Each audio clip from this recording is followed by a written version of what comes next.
Hello, everyone. Thank you for joining us. As you can see, this is WCBI, but it's not your regular newscast. This is WCBI After Hours. We have a full gang of people here with us, along of our 6 employees, co-workers. These are your reporters, your anchors. You have one face you probably don't see too often, Miss Emma Rose. So front and center. We are all here to give you a big warm welcome. So everyone, let's give a big round of applause. We love it. We love to see it. We love it here. I'm scared. And so it's been about a year since we have done a show due to COVID. We all took the year off just a little bit. And I think that's one of our first topics that we're going to dig into tonight. We're going to talk about what's popular in news, what's on headlines. We're going to talk about some of those more trendy topics, what's fun on social media. So let's start with COVID. It's been a ride. You know, we took off a year. Yes. Some people worked from home. Some people couldn't find work. So let's talk about just having a year when COVID first came here, March 2020. Yeah, it's crazy, you know, with all these broadcasts happening from home, you know, we never thought we would see anchors, meteorologists do their respective works while never coming into the building. It can still be live.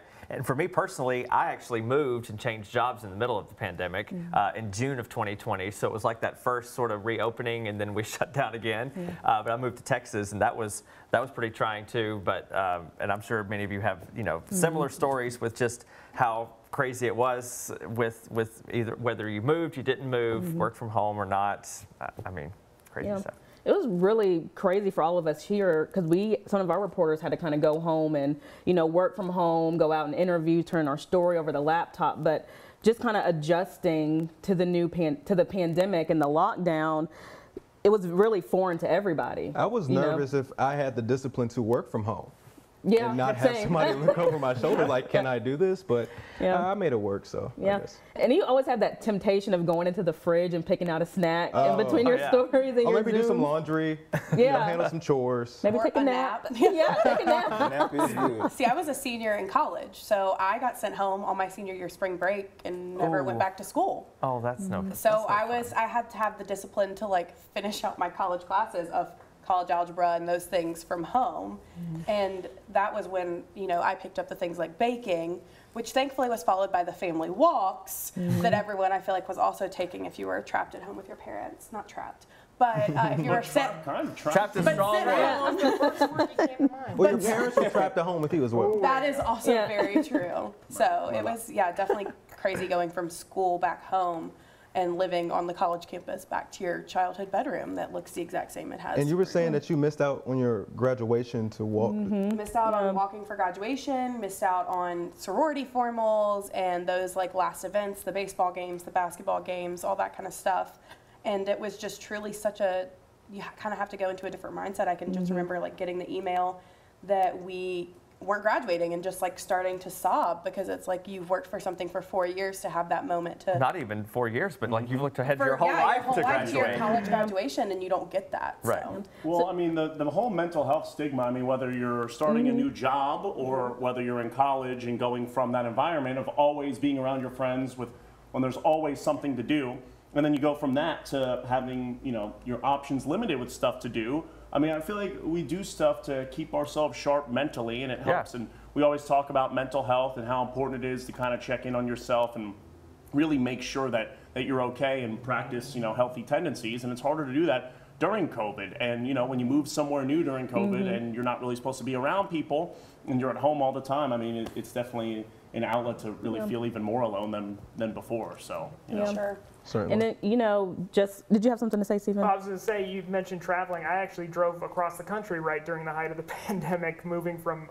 Idaho back home to Maryland in between jobs, similar to Isaac was. And that was a weird experience because you're literally going from state to state, going through kind of different levels of, you know, spread of the virus, you know, going through Idaho, Montana, South Dakota, and then hitting, you know, Illinois, Indiana, and Ohio. And I remember stopping at my uncle's place to stay there in the other Columbus in Ohio.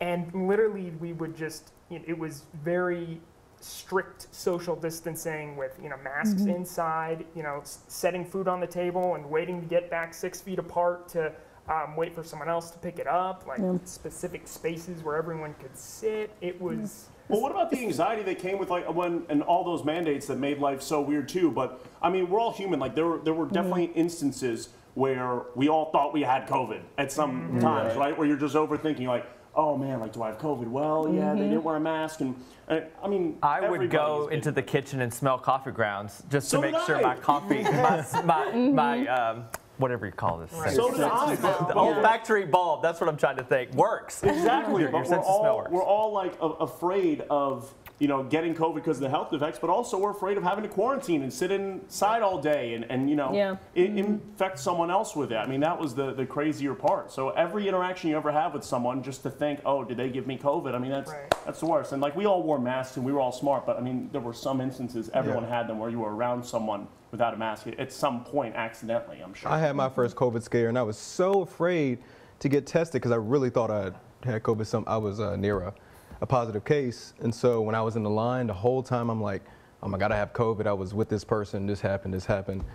Luckily I didn't have it, but man, I was just like, it was an eye opener, like, okay, I need to be more careful. And I was already being worse than actually getting it. Right. In my opinion, that's arguably worse than like sometimes getting it, because you're just sitting by yourself alone. You can't do much and just thinking, do I have COVID? Do I have it? Do I have it? And then you get the test and it takes like what, a week or half a week or whatever to get the test, and you're just, every day you're just like, biting your nails and you're sweating. It was taking the labs, you know, forever. I mean, God love them. They were doing the best they could, but it was just taking forever to get results. Now it's better, but I mean, still. for me, the worst part about that not knowing is like, not do I have it? It's do I have it? Oh, I'm going to spread it to someone else. Like and what you were saying, Isaac, like, let's check to make sure the nostrils are working. I can taste, but then I was like, oh no, I must be asymptomatic then. So, right. That's a lot of the big misconceptions, and I think a lot of people went and kind of handled their symptoms on their own, whether it's taking emergency or just going to get tested. But, you know, when COVID first hit in 2020, now we're a whole year when the pandemic first came into the U.S. So kind of moving forward, you know, festivals have kicked back off, concerts have kicked back off. You know, people are going to restaurants now. There's not as much social distancing regulation. So let's talk about the Astroworld Festival, since a lot of people have went to that. As you know, Travis Scott, the rapper, had a concert very recently, but it turned out to kind of have a tragedy to it. You know, 9 people were killed.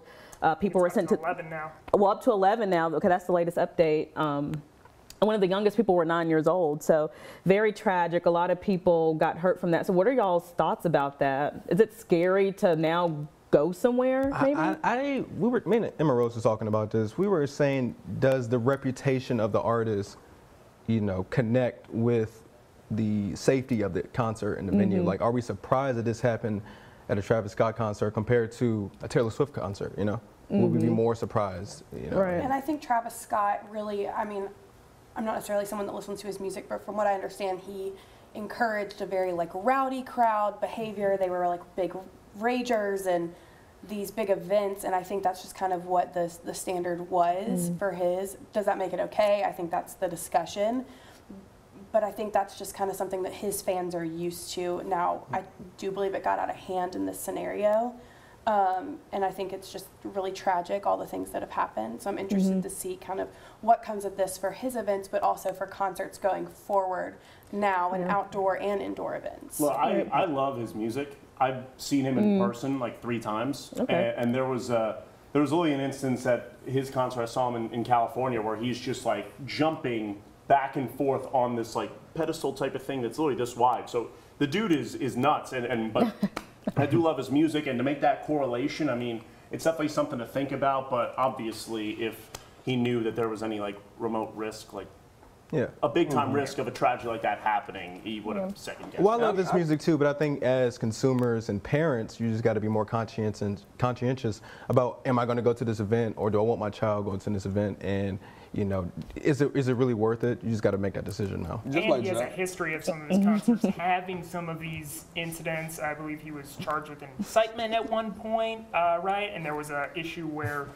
I think someone like fell out of the stands from like a double-decker stadium. So it's more so than just a rough reputation, I think, too. There's obviously it isn't to this degree, but something like it has happened before. You were going to say something, Desmond? Yeah, I know, like John said, I listen to the music of Travis Scott quite a bit. One of my friends was actually at the concert, and he was just telling me, you know, like everybody was just loving everything that was going on. And some people were seeing the things, but when 50,000 people are there and maybe 10 or 12, 15 people around one person, you know, screaming, oh, something's going on, but the other 1,000 of people are like, yeah, more music, more music.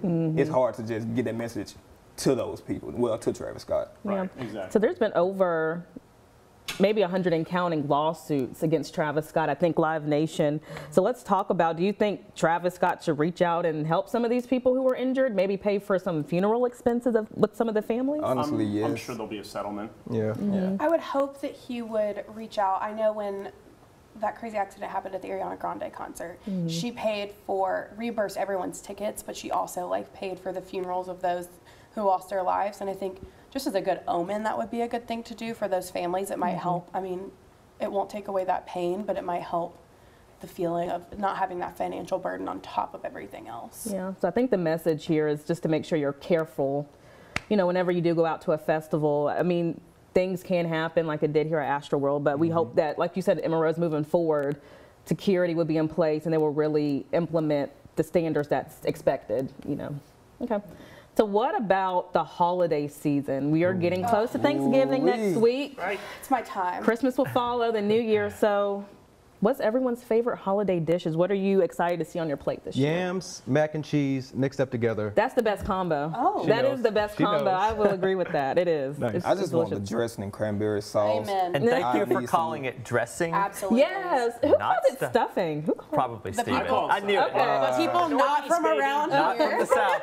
It's clear. It's just I mean, like the Vinyl Vienna thing. I never heard of It's dressing. I thought Vienna. it was ranch. It's Vienna. No, it's what you We're not doing call this. stuffing. And it's what you call dressing. Exactly. But I mean, we could have a whole show on that because truly it's dressing. But no, It is dressing. Because you don't stuff the turkey with it. right, but black eyed peas. My mother makes the best black eyed peas my at mother Thanksgiving, too. and I only have them once a year, and it's just out of. Was that for New Year's? The luck? with Well, the- she used to. Well, I say she used to make them twice a year because as growing up, she would force black eyed peas on me for good luck. Of course, we don't do them anymore, and I guess I'm still having okay luck. But I am superstitious with sports, but I think black eyed peas for sure. Who would ever be Not now. superstitious with Not now, John. We're talking about food. sweet potatoes with marshmallows on Oh, I top? hate marshmallows, actually. What? Yes, I hate See, we do marshmallows. different. I don't like them by them. themselves, but I can put, if you put it on top of something, I would eat it, but I don't like it by itself. So I don't like I don't s'mores. even want to look at them. What's wrong with you? I don't like At all. s'mores. It's not that You don't good. like s'mores? No. I don't either. I don't like Wild. s'mores. It's not that. It's, I don't even know you. No. you don't know me, apparently. Why? I You was, hate joy? no, I love joy, but, Steven is questioning but our s'mores holiday do not joy. give me joy. What about you? What's my mac and cheese? Okay, just mac and The cheese. heavily Mac and cheese. anticipated cook-off Here is we coming go. up. Yes. We are I'm excited ready. for that. I'm judging that. That's gonna be a Desmond, loss. A loss. Put Who the else is cooking? seafood in your Loss. mac and cheese, I'm please. not putting the lobster in my mac and Please cheese. put the It's gonna seafood be in the mac mac and and Lord. cheese. Crab in the mac and cheese. Whatever you people want. Maryland guy. That's right. Lord. Carolyn, am I right? Stephanie, my answer is gravy. Gravy? Just gravy. Well, Wow. Gravy on anything. Gravy on anything, gravy on the turkey, on the mashed potatoes and turkey slathered in the gravy, but the gravy is the key ingredient. And you had the nerve to ask me about joy? Yeah, You say gravy? Are you serious? it's sweet, it's savory, it's delicious. It I goes mean, it's with good on mashed potatoes. Goes but with everything. most, Okay, most there we go. things within reason. out of all of the items in Thanksgiving, and you could have said pie, turkey maybe, but I'm gravy? interested. Nobody really said this. Well, Yeah. sweet potatoes Well, kind I of a would- dessert, See, but See, I pie. would consider dessert my favorite part. Personally, I don't think is that any of because you should be cook it or shocked by that. or you cook it or bake it? No, or, it's the or I holiday mean- I don't cook it or bake it. Okay. It's But that's a really- good my- question, though. Who cooks? And So who I- just comes? My grandmother and I. Okay, I've come to cook more, but I used to just show up and be like, okay, just let me know when it's 15 minutes ready. from being Yeah, ready, I and just I'll be pull up. down there. Ooh, we're an hour before. We gotta, I know Emma get Rose ready. cooks because you always bring those tasty cookies to work on any given day. I do. I like to bake.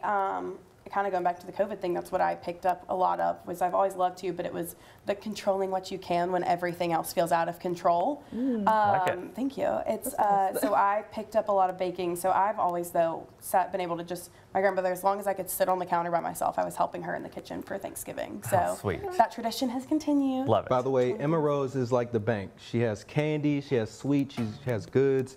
she just spreads joy all around the newsroom. Right. Each and every day. It makes it run, and this whole operation wouldn't happen without her. So. Oh, wow. Lots of Jeffrey cavities. Monroe, thank you for feeding our stomachs. Yes. A lot of cavities for keeping us WCBI. If anyone wants to reach out for like a dental sponsorship. Oh, yeah, that's true. Because all those sweets, we're going to need that. But we want to say thank you so much for joining us. Unless someone has anything else to say Social really media, quick. or are we going into that? Or We can talk about that really quick. You want to talk about TikTok? Is that all the new rage that's going on? TikTok We've been lasted hearing- like 2 weeks in the Reed household. Well, it is still going strong in the Davis household. It is an addiction. I probably need some sort of like help for that. I keep everyone here updated on what's going on TikTok, I feel like. I'm a don't big watch TikToker. TikTok. I don't watch. I don't My I can't, girlfriend I sent it to won't. me. Vine was Emma better. Rosa sent something to me. Vine was better, right. actually. Thank It was. you. That's where the original laughs came from. I did. I would say. I love Vine. I loved Vine. I love TikTok. They're separate loves, and they hold different times in my life. Now, TikTok for me during the pandemic was how I kept up with everything. What going on was like when it really started. Yeah, I would say that me and Courtney spend a lot of time sending TikToks back and forth. Like even on the weekend, once we get off at that 11 o'clock time period, you know, I'll go home and take my makeup off and stuff like that. But I'll immediately get on TikTok and I'll have like some TikToks And then waiting from her. The I'll next start thing sending you know, them it's stuff. 3 a.m. and you're still on TikTok. Right, and so it's a good laugh. Happened last night to me. I think it's one thing in life that I don't take too seriously, so it's nice to just kind of unplug while still plugged up and just Sure. have a good couple of laughs, you know, with strangers. That's fair. So. Well, I'll just unplug from social media completely sometimes. Like I'll just delete my apps. I'm like, you know what? Not looking at social media today, or Oh, you go off the grid. I You go just- off the grid. I go hibernation mode. I'm Snaps. like, As your Half, he digital goes in the content woods. producer, that really stresses me out. she doesn't like As the that. person in charge of the social media here, I would love for you to all keep a great presence. But you know, it's like a mental health thing. You just gotta No, I separate understand. yourself and kind of just live your life and just not worry about everything that's going on. Some is stressful, some is great, but I like to just stay separate sometimes. Gotcha. So. Do you think people on Instagram have much of an influence as they think? I mean, do people try to build their lives up to what they see over the It's screen? an ego booster. It's an ego booster. If someone has a ton of followers, they think they're way greater than everybody else. And then once you're in person with other people, it's just All it takes is that it's blue all the check same. mark, and people think they're high class. Don't get these kids started on verification. Well, I have yes. a verified individual, Here we go. Just on Here we Twitter. go. Just on Twitter. Oh man. We're working on it. But, All righty, well, we had a lot of good laughs and really good serious conversation up here, and we'll bring more of that onto our second episode of After Hours. But if you have any topics or any ideas that you'd like to send to us, we're going to take it to Emma Roach, and she could tell you how to send those over to us. Just find us right on Instagram at After Hours WCBI. Nice. At After Hours WCBI. Send us a message. I'll be watching. All right, well, thank you so much. We will see you later, everybody. See ya. Bye.